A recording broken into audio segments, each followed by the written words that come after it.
Hi everyone, you're welcome to another special edition of Business Leader of the Week. My name is Stephanie Ronald, and with me here in the studio I have a fantastic gentleman. He is the CEO of a group of companies. Hi Anthony, so nice to meet you. You're welcome on the show. Thank you, Stephanie. Thank you for having me. Now we have so much to discuss today around the business, that Anthony has been doing, and I'm sure you're going to enjoy a whole lot. Don't go anywhere, stay with us. We'll be right back after this break.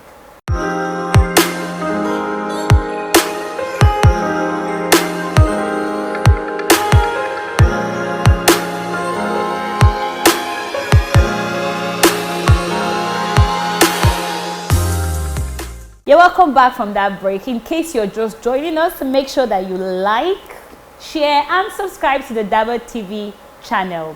Now, Anthony, Okay. I need to know, why poultry farming?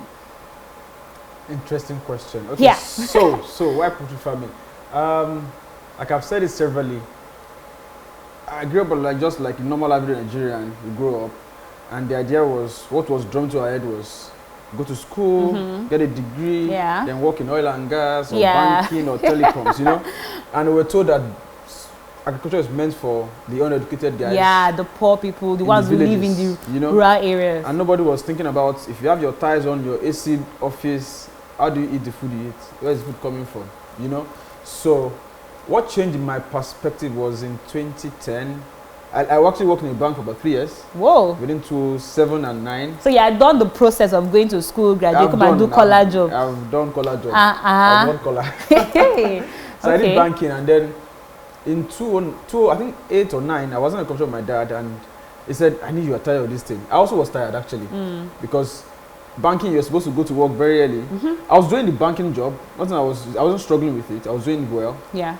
But it wasn't something I think I want to do for the longer term. Yeah. So in 2009, I said, let me resign from this job and then go for further studies. So I went to Kenya. It was an American university in Nairobi. Okay. So while I was there, I saw farming in different light. What did you go to study? International business and finance. Okay. So while I was doing that, I saw that while around in Nigeria, everybody wants to do oil and gas, they want to get oil blocks, and all of those things. Yeah. But around that place, what was the motive for them was land. So the largest amount of land you have, the larger it is, the very wealthier you are. Wow, to be, land was the wealth. And then again, you see people, they export cut flour, they export tea, coffee, and all of those things. Wow, in Kenya? In Kenya, yeah. Yes. Fantastic. I think you've heard of Ethiopian coffee, Kenyan coffee. Yeah, I heard of Ethiopian coffee, but I don't know. My brain never just went there. It was from Kenya. Yeah, do that. And then, okay, this is digressing, but you see, Kenyan coffee is probably accessible more in New York, in America, and Europe, than probably in Africa. Wow. We'll get back to that later. So while I was there, I had an experience, and I said, okay, the guys who are running these businesses are billionaires.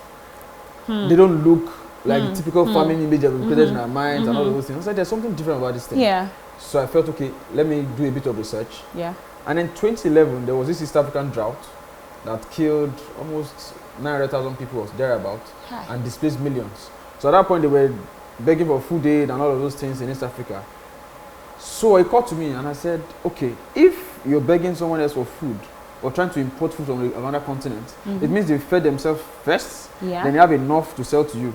One. Number two is that the farmers who are selling to you, at least they have a decent knowledge of international trade, they are earning dollars, because it's trade across another border. Yeah. So meaning that the farmers who are supposed to be poor and illiterate are earning more than you, who is working in the normal sectors. So I said, okay, there's something in this agricultural thing. I'll do it. So I decided to do my research, and in 2013, when I returned to Nigeria, I started the first business plan. But another thing is, agriculture is very wide. We're talking of livestock farming, different parts, rabbits, cattle, cow, and all of those things, chicken, poultry, and all of that. And there's crop farming, and then there's the aquaculture part of it, and the entire value chain. Yeah. So I felt poultry, because the impact is very big, very huge. The result is quicker. Wow. The cycles are shorter, and then the impact is very wide. So I searched for poultry farming, and then I've been doing it since 2014. Started our first business. I registered the first business till now, and I'm still doing it. That's amazing. That's like almost what, 7, 8 7 years? yeah. Whoa. We're going to the 8th year. So wait, when you say you realize that the impact is huge, I would like to know what do you mean by the impact?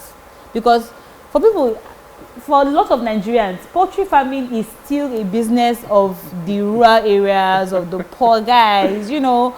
So what do you mean by the impact of poultry farming is huge? I'll give an example.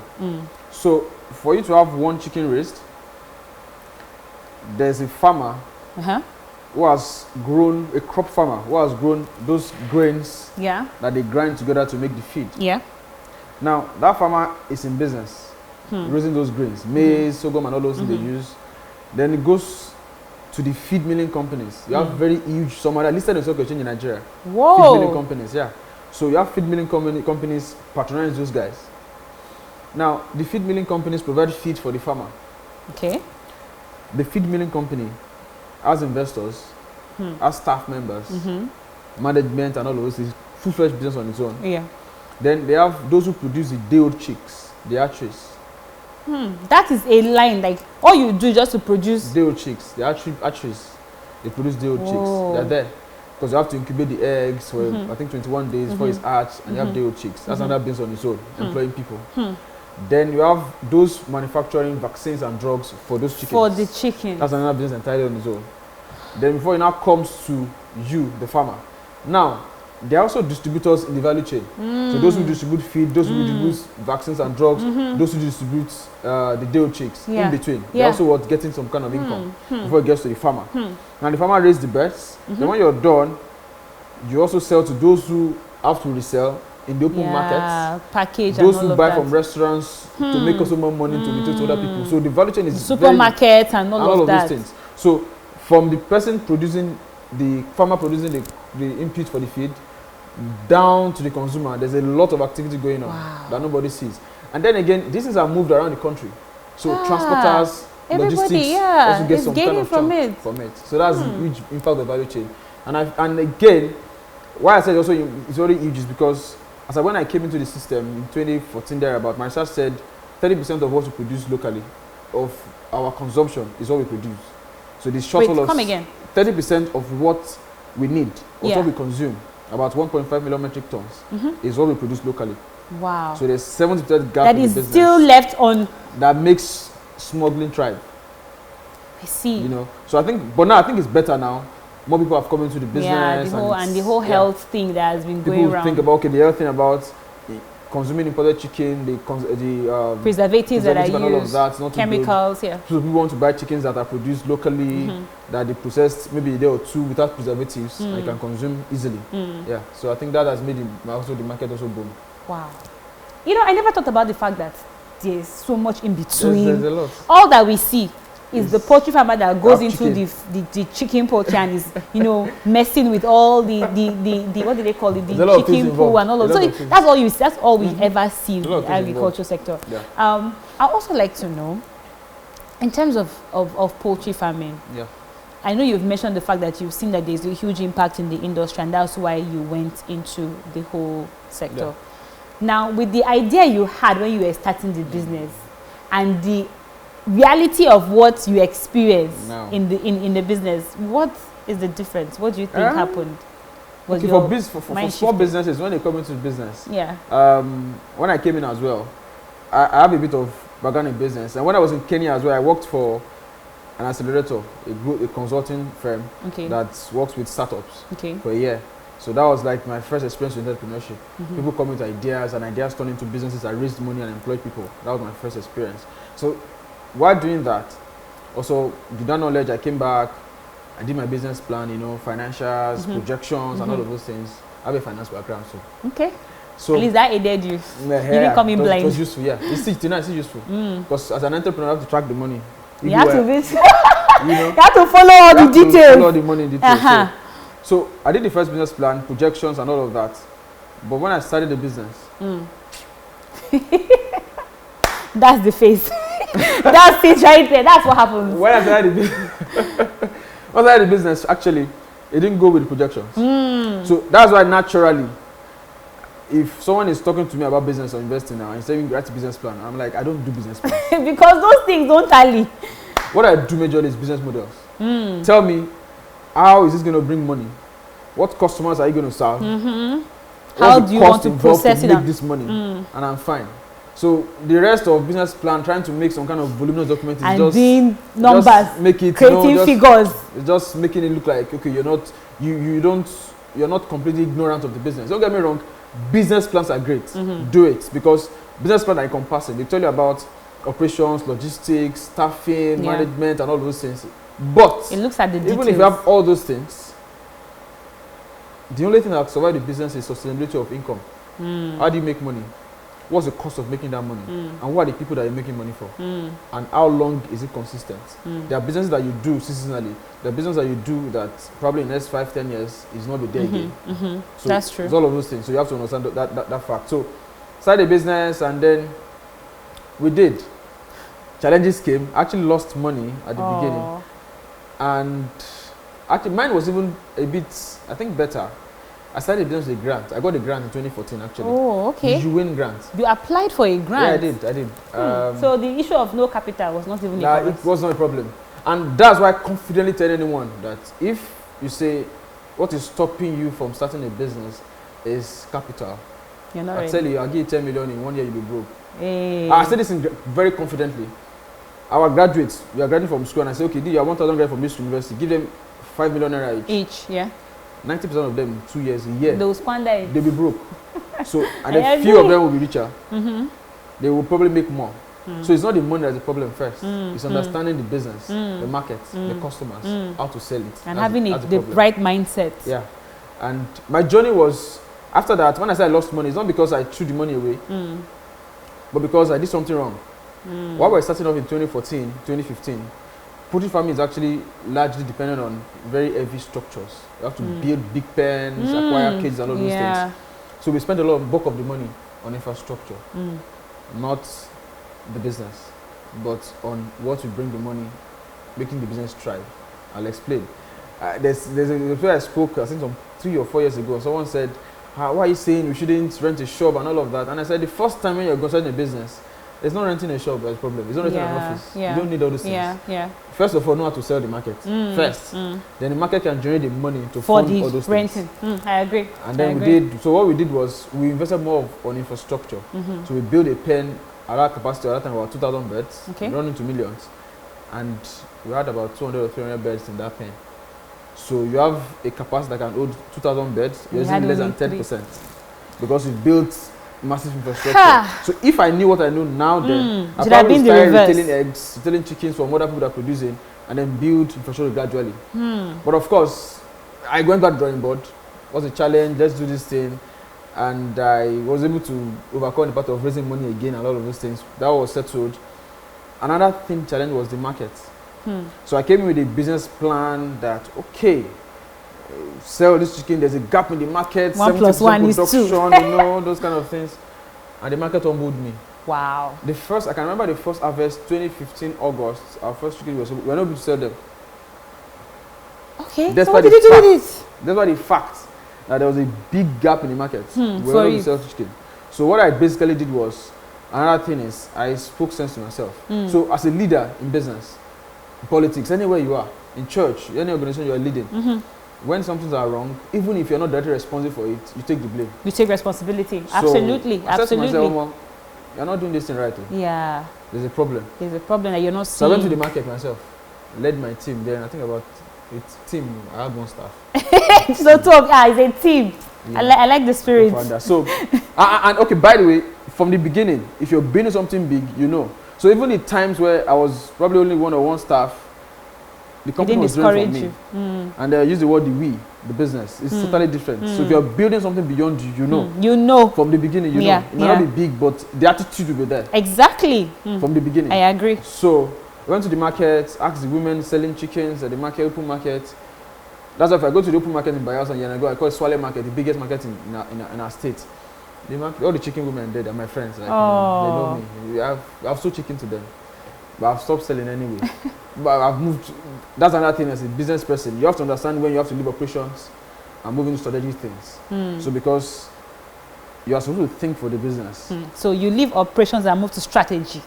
So chicken is being processed, it's being sold, it's being moved. Shouldn't be your headache again. Yeah. So now you can diversify that and give it to other people. A point where you are managing and thinking, how do I raise money to expand? And creating ideas. What's the new market we can go into? Yeah. And all of those things.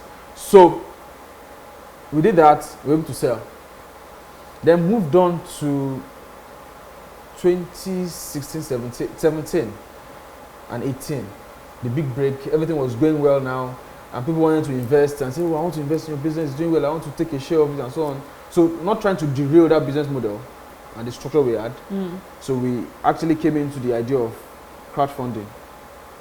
So looking at, okay, if you want to invest in poultry farm, let's create something different for you. So that it doesn't disrupt what was already existing. And then secondly again, we had farmers who had challenges that time. Mortalities, like we were talking about before the show. People were saying, I'm raising 100 birds, about 50 has died before selling, those kind of things. And it's so painful to bear. Of course, you're losing money. Very painful. So what I did actually was that, in fact, even from the beginning, I was using Google. I Google, if you have see red droppings, green droppings, what does it mean? Oh. So there are names I call now that I can have a conversation with a veterinary doctor. Not because you've done medicine or something. But because I have to read. So that's another thing. Whatever business you're doing, if you're selling clothes, you have to know everything. Everything. Know your business. To the detail. You can't, for instance, come in to say I'm doing an interview now, I'm talking about business for poultry farming, and I'm trying to read it, but for what? I live it. That's what I do every day, And so we started doing that, and farmers had challenges to sell and mortalities, and I told them, oh, do this, what I did. So we actually developed a vaccine protocol for ourselves that we use. You developed the protocol yourself? Of course, it was there everywhere before. So I would say, okay, let me try this experiment. It works. So it works for me. So I just developed it. So if you see it, it has our letter, it has our company logo and all of that. It's just ours. See business. Now you have moved from selling chicken and egg. What's it selling chicken and eggs? Okay, sorry. You have increased. You have moved. You have for a living. Okay, you moved from selling chicken. You have added. All of those things are there. So like I was saying. So when I knew, okay, I could do this thing. So what we did was just help other farmers. Okay, this is how you do this, it works, do this, it works. So I said, okay, let me build a business around this as well. So the idea is this: businesses are built around the market. Did you hear that? Businesses are built around the market. And it's actually, you can create a demand yourself. Wow. For the market, but for small businesses, you don't have the resources and the money to create the demand. So something you're not selling, you want to create so that people can buy it. You throw a lot of money in the market, you be on people's faces, media everywhere. So you don't have that kind of money as a small business, so you create a business around the market. So what I did was that, okay, there are guys who have issues with raising money. I overcame that challenge earlier. There are guys who probably have challenges of the skills gap, how chickens won't die, how you can sell profitably and all of those things. And there are guys who are looking at, I want to put money into poultry farming, but I don't want to do the job. Yeah. So you just, now you have like 4 businesses all around selling chicken and eggs. So the second business, Poultry, was actually built around that. Those who are trying to invest in, let me put money in poultry farming to make more money for myself, and those who have challenges of access to money, access to market, and a lot of that, link them together. So that's platform. That's 3 now. It's 2. First is Tony Farms. That was the first business. Okay, that's one I selling chicken and eggs. Selling chicken and eggs. And then Poultry was just a member-based closed cycle of those who want to put money in poultry farming and those who actually need the money to do it. Okay. So what we're doing in the middle is ensuring that we train these guys that are ready to use the money. And these guys are there, so we link them together and guarantee that money because, of course, we understand the risk involved. So we just basically de-risk that link. Wow. So that was the second business in 2018. I've gotten a lot of awards, attention, a lot of that since 2018 till now. Let me clap for you too. Thank you. So, what we're doing that, we got a lot of awards. President, we went through this foundation, those kind of platforms. I think we got one in Ghana, Top Innovations in Africa in 2019. Wow. The Entrepreneur Africa Prize for Agriculture in 2019 as well in Lagos and all of those things. So, but another thing in terms of awards, you don't build a business because you want awards. You build a business because you want to do business and solve problems and make money. And then the awards follow you. Awards will follow you. So, and then again, don't get carried away by awards. award is not the business. Raising grant is not the business. Raising money is not the business. The most sustainable way of doing business is customers giving you money. That's all. That's the simplest. If Customers give you money, is you're sustainable. done. But if it's investors, money will run out. Wow. And they won't give you money again if you don't use it well, you know? So that's some hard truth, like very, very hard truth. Just you can't keep raising money that you're not. swallow it. That's the truth, you know. So another challenge is access to market. So a lot of people will say we need money to start business. In the last 2 years, there's this loans, monies are everywhere for farmers to do business. Yeah, I noticed from central bank, mortgage Everywhere. bank, everything. But I don't think you see the effect. They can't access it. It's a lot of drama. They access Are you serious? a lot. Okay. But the issue again is Take that back my words. a lot of people actually access the money. But the issue is that there's a disconnect. Okay. So you have a lot of money into the particular sector, but you're not seeing the result. Why is that? Because the money is, you know, the money is to grow wings and fly away. It's entering different places. To fly away, you know. So, access to markets. So, if a lot of people are producing, where is the market? How do you sell? As a challenge as well. So, what we did was create another business again. Wow. For access to market. It was actually inspired during a pandemic. In March, lockdown. March 2020 was lockdown. Yeah, that was lockdown So we for felt, Nigeria. okay, yeah, for Nigeria, lockdown. So we felt, what do we do? So we went on Facebook and Instagram, our pages, and said, okay, stay in your homes to be safe. We'll process these chickens from our farms, and then we'll deliver to your homes. In 1 month in April, we ran out of chicken. Because people were home and they were just eating. Nothing more. So they were eating and they needed. But sorry. So April ran out of chicken. Almost right in May, we had no chickens to sell. So it was Because of the circle and all of that.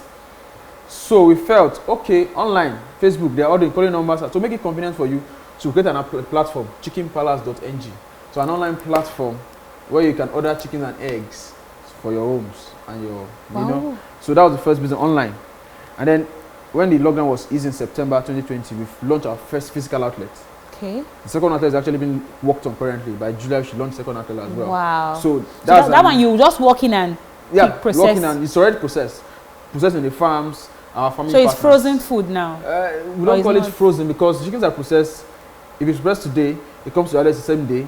Second day or two, it's gone. So it's actually not frozen food. It's not preserved in any way. It's just organic. The way it comes from the farm, organic chicken, to the freezers, and then you just buy. So there's no preservative, there's nothing at all.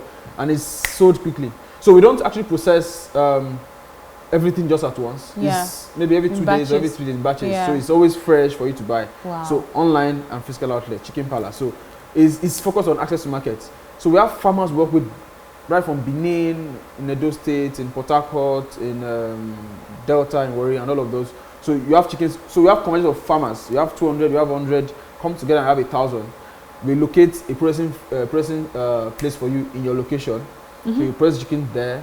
That means the guys that are even processing and also your staff. They're not our staff. I mean, they are independent, but you're part of the chain. They are part of the chain. So just move your chickens there. They are processed. So you moved to our own outlets in Bayelsa, and then you get paid.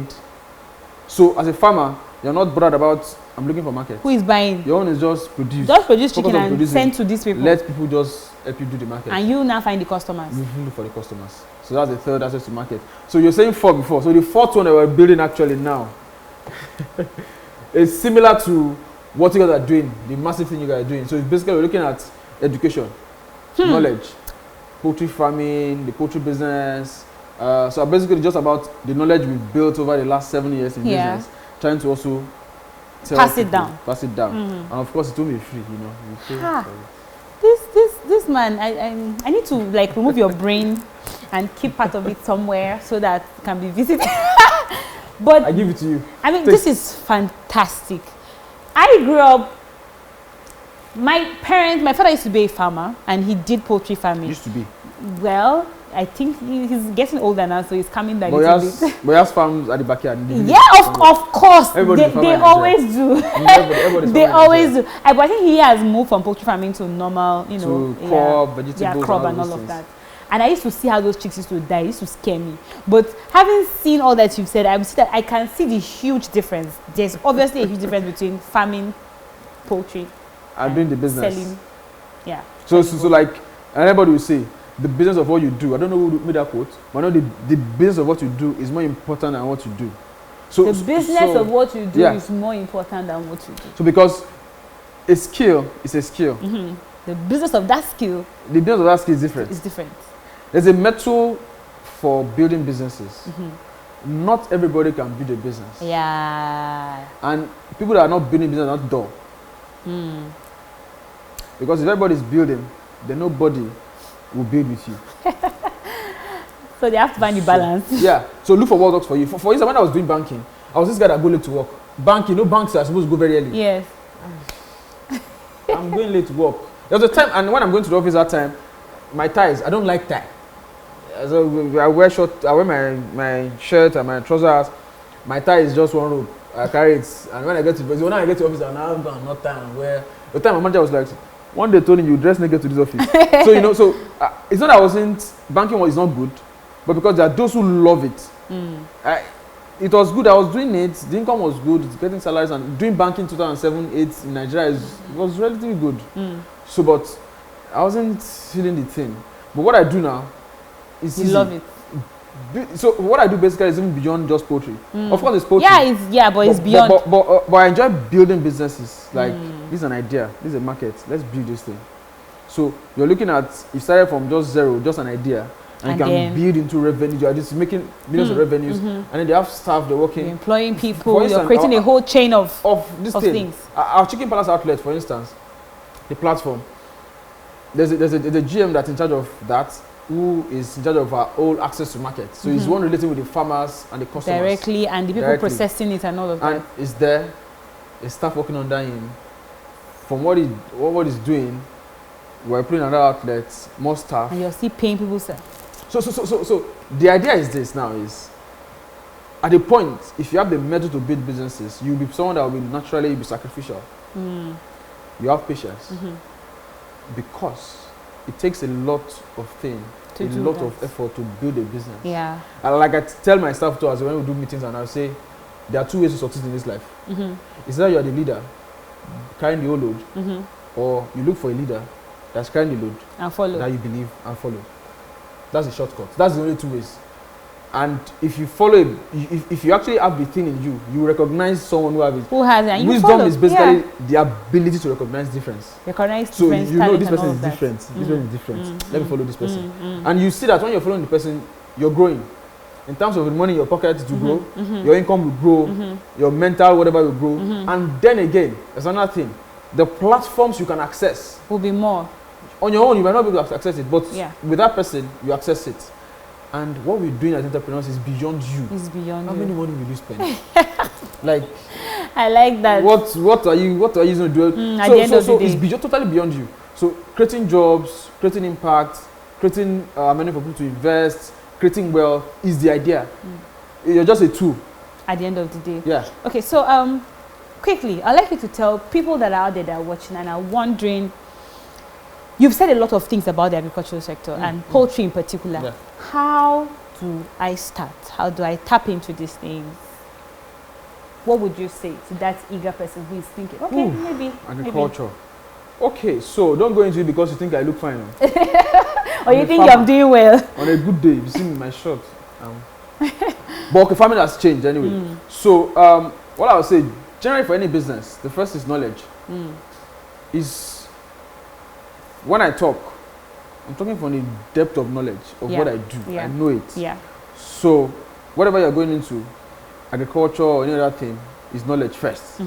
Is what you know in you that will show the result outside. Yeah. And then in terms of agriculture now specifically, there are several opportunities in the value chain in agriculture. Okay. And as young people, we need to see agriculture differently. There was time I was speaking to one UN Food Summit, I think it was last month, and I said, as young people, you need to bring that swag that I think you have, that knowledge, that class, that exuberance, charisma, that everything. Bring it to agriculture.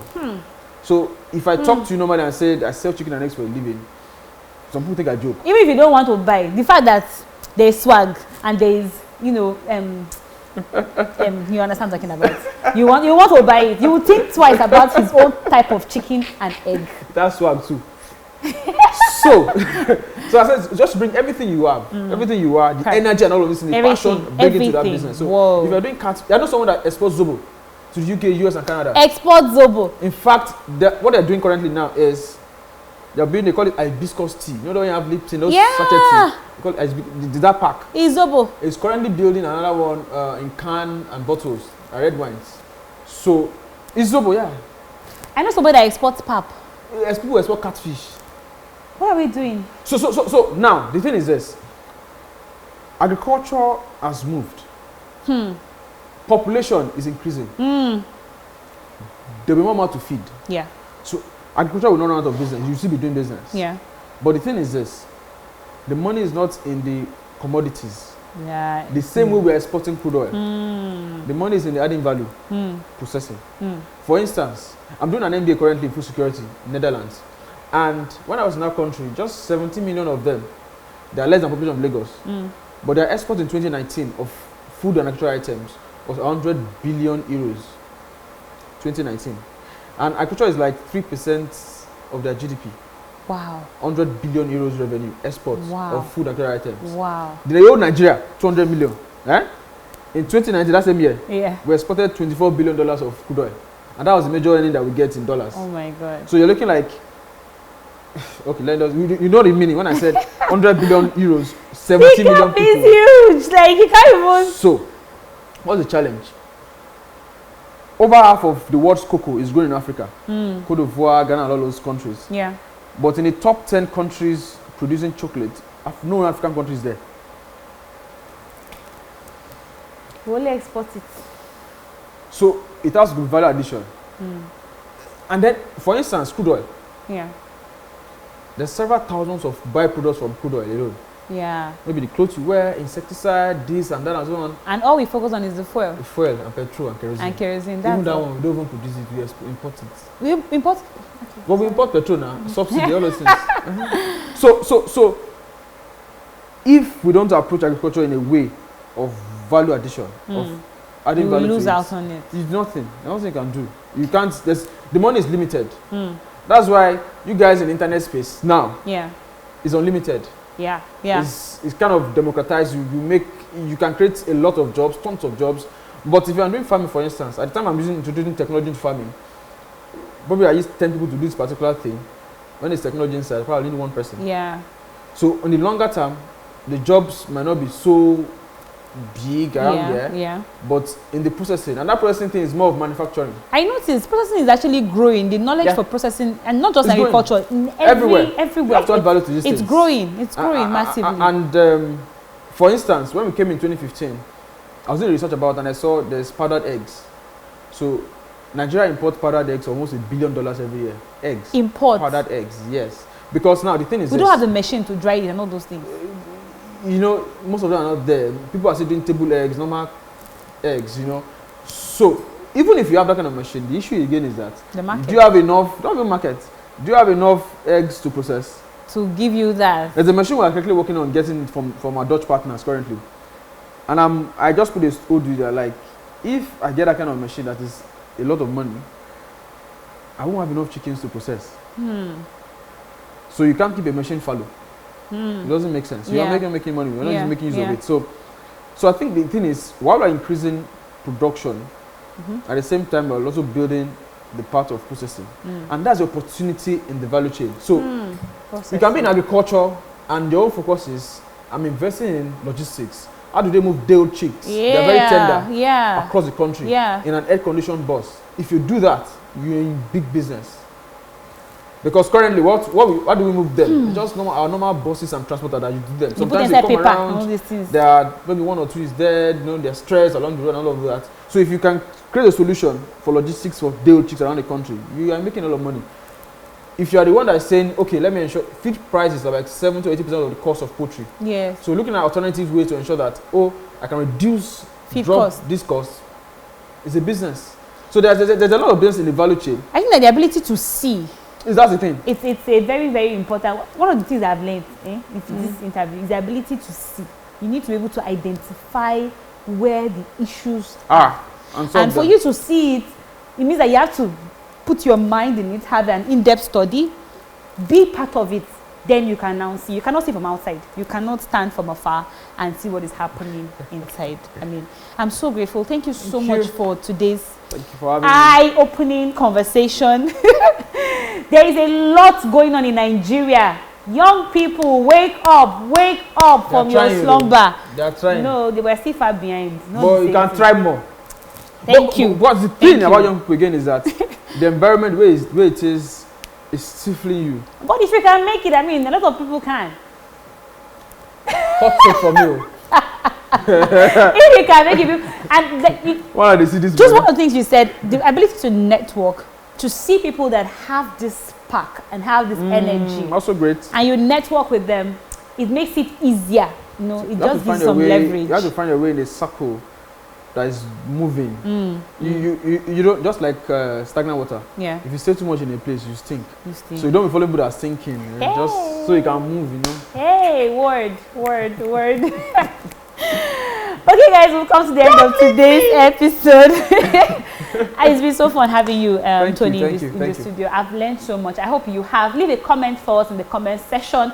Let's know what your thoughts are, what your ideas are, and what your challenges are as well. And I'm going to leave links to part of Tony's platform in the description so that you can follow and see some of the mind-blowing things you know, that he's working on and how you can tap into it. There's so much to learn. Even me myself, I'm thinking of, you know, in my next, I will start the agriculture. It's not late. Can come in. I know, right? I'm really encouraged. That's another different conversation. Crypto plus. But I think we should talk about blockchain and agriculture. Next episode. Okay. We'll look into that. I hope you had a good time. And we'll see you guys same time, same channel. Don't forget to subscribe and like this video. Bye, guys.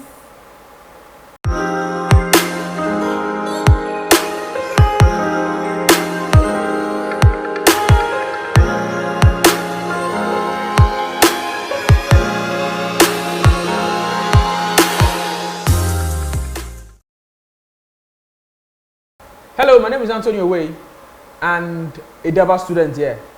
So I took the WhatsApp monetization course and the crypto trading course as well. And aside from selling chicken and eggs, I also make money from cryptocurrency. Be like me, download the DABA app now.